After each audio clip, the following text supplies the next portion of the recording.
vous êtes déplacés aujourd'hui.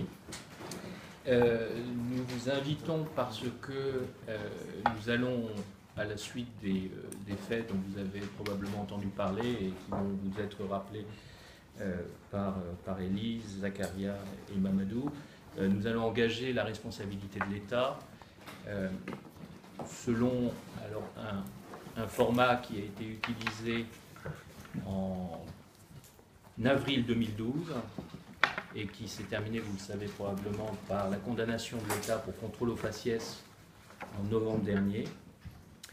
Et nous le faisons, ça n'est pas de cœur, parce que les choses ont peu évolué en 5 ans.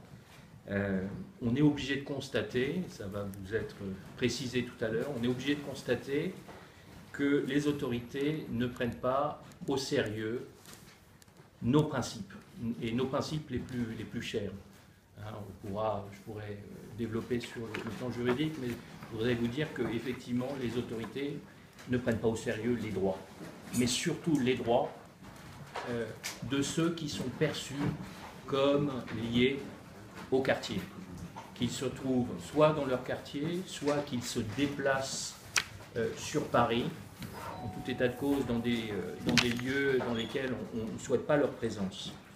Alors, vous le savez, ici, les contrôles d'identité, puisqu'il s'agit de contrôles au faciès, constituent des violations graves de la liberté d'aller et venir.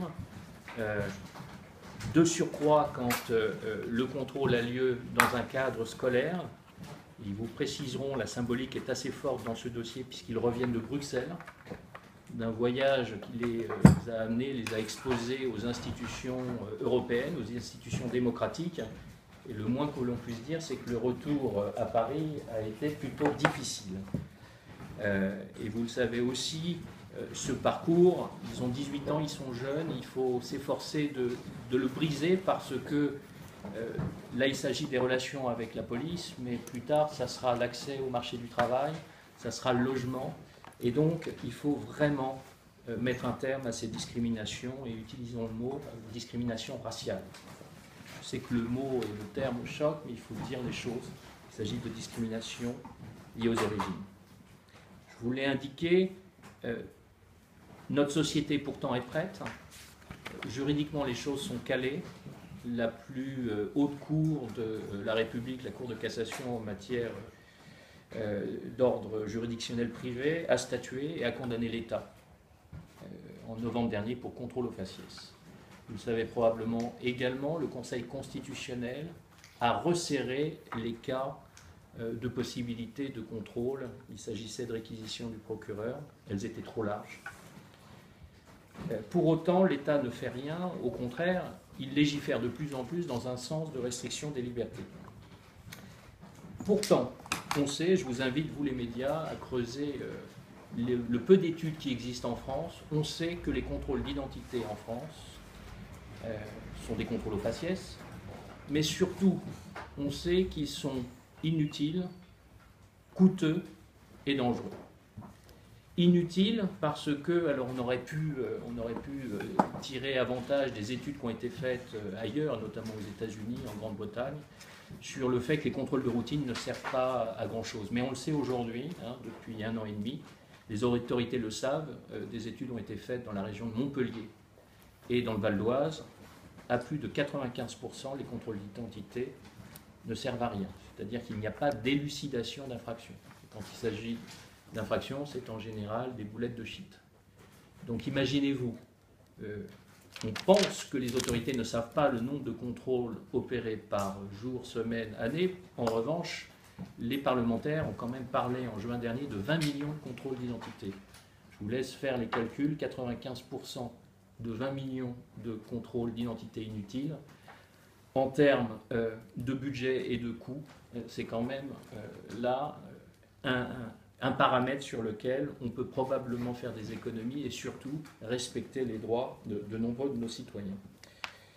C'est aussi une pratique qui est dangereuse.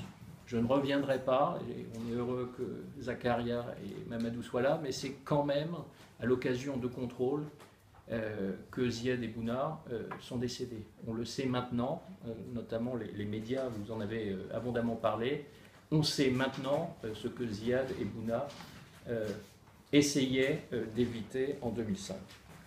Alors, aujourd'hui, nous engageons une responsabilité et nous espérons, avec ce nouveau procès, avec le cadre particulier qui va vous être développé par Élise, Zakaria et Mamadou, c'est-à-dire quand même un cadre scolaire. Je voudrais juste terminer par vous dire que le contrôle aux faciès, c'est quand même probablement l'une des pratiques qui met le plus en jeu notre cohésion sociale. Il s'agit, au-delà de ce qu'on va vous rappeler d'une humiliation individuelle, quelque chose qui nous concerne tous. En l'espèce, vous verrez, ce sont les professeurs, ce sont aussi les passants, ce sont aussi les parents. Ça n'est pas une pratique neutre. Et j'en appelle d'ailleurs, on le fait rarement, mais aux syndicats de policiers de se saisir de la problématique, de réfléchir, de lancer une réflexion sur cette pratique, qui est quelquefois dangereuse d'ailleurs pour eux-mêmes. Et je terminerai par une expression maintenant fondée sur une expérience d'avocat, mais une expérience également de citoyen. Nous ne pouvons pas laisser notre jeunesse, nos enfants être maltraités de la sorte. Ça n'est plus possible.